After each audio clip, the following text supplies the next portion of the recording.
Welcome to basic शाला। आज का हमारा टॉपिक है gender roles, identities, socialisation process and gender disparity in family.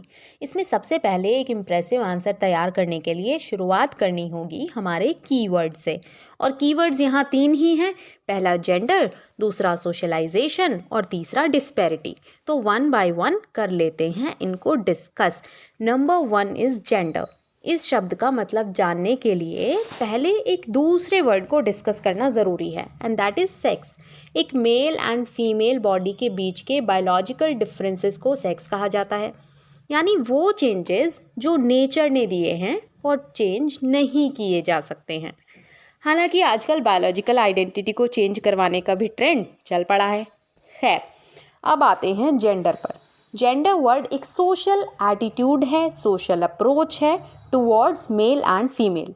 Biological differences के अलावा हमारी सोसाइटी में भी मेल फीमेल के बीच बहुत सारे डिफरेंसेस बना दिए गए हैं। जैसे लड़की हो शाम के बाद बाहर मत जाओ, या भाई और पापा के साथ बाहर जाओ। लड़के हो so you must be strong, you can't behave weak. ये सारे डिफरेंसेस जब गर्ल बॉय की साइकोलॉजी में बचपन से इंजेक्ट किए जाते हैं तो इसे जेंडर कहा जाता है। अब आप कहेंगे, जैसे कि आजकल बायोलॉजिकल आइडेंटिटी को चेंज करवाना बड़ा ही कॉमन हो गया है, और जब भी ऐसा किया जाता है हम कहते हैं कि उसने अपना जेंडर चेंज करवा लिया।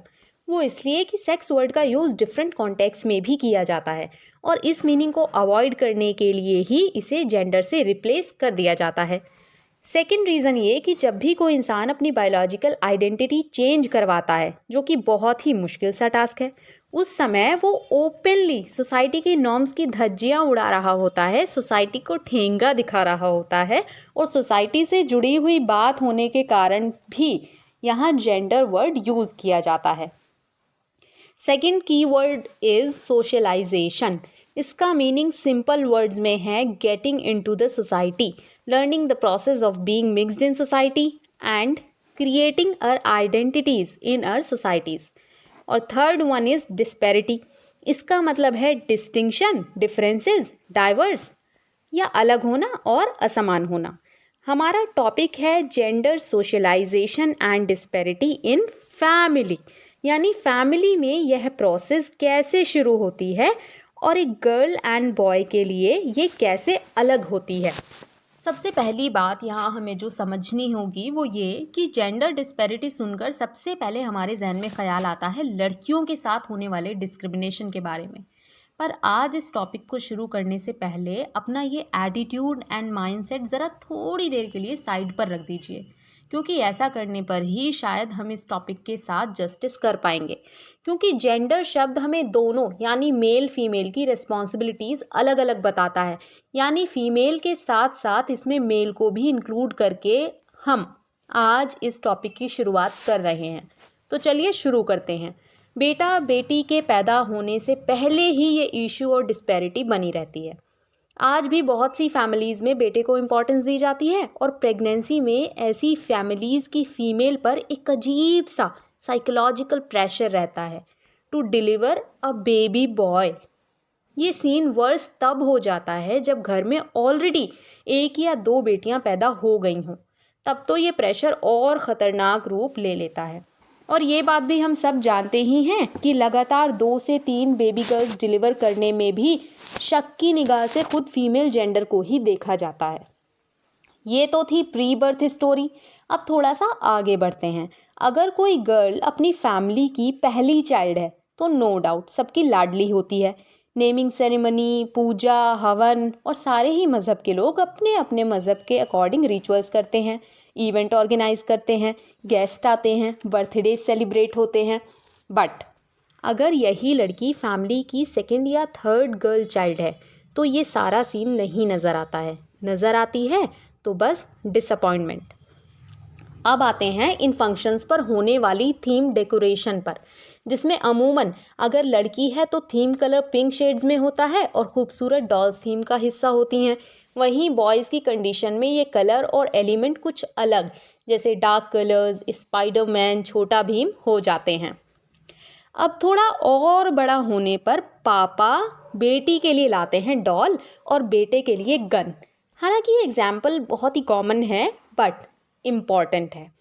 वैसे अब सिनारियो बदला भी है, बट ओनली 5% केसेस में ही। 95% इंडियन फैमिलीज़ अभी इसी दौर में जी रही हैं जहां कलर से लेकर टॉयज़ तक जेंडर सोशलाइजेशन प्रोसेस में डिस्पैरिटी ही दिखाई पड़ती है। अब आते हैं उस एज पर जब हमारे दूध के दांत टूट जाते हैं। अगर किसी लड़की का दांत टूट जाता है तो उसे यह कहकर टीज किया जाता है कि ओ अब तुझसे शादी कौन करेगा, लोग क्या कहेंगे कि दुल्हन को तो दांत ही नहीं है। और ऐसे जोक किया जाता है जैसे बस लड़की की लाइफ का गोल दुल्हन बनना और सोसाइटी से अपने दांतों का अप्रूवल लेना मात्र है। बचपन से ही लाइफ का ऐसा नॉनसेंस ऑब्जेक्टिव उसके ब्रेन में डाल दिया जाता है।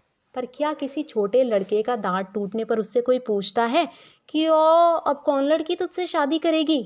भले ही ये सब कहने के पीछे केवल जोक हो, हमारा जेंडर बायस वाला कोई माइंडसेट हो ही ना, बट सोशलाइजेशन प्रोसेस में डिस्पैरिटी तो आ ही गई ना।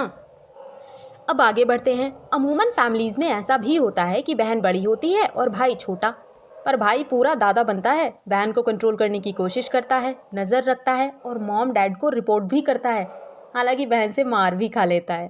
और ऐसा शायद वो प्रोटेक्टिव होने की वजह से करता है। पर पॉइंट तो यही है ना कि प्रोटेक्ट करना क्यों है? प्रोटेक्ट तो कमज़ोर को किया जाता है ना। और छोटे से लड़के के मन में भी ये बात है कि बहन शायद कमज़ोर है, सो ही इज़ द प्रोटेक्टर। वहीं अगर बाहर की शॉप से या सब्जी मंडी से छोटा मोटा कोई सामान भी लाना हो तो झट से भाई को भेजा जाता है, बहन को नहीं। हालांकि उस टाइम तो बीइंग अ गर्ल ऑब्वियसली एक लड़की प्रिविलेज ही फील करती है। बट यहीं से जेंडर रोल्स का डिवाइड होना शुरू हो जाता है कि लड़का मार्केट का काम करेगा और लड़की घर का काम।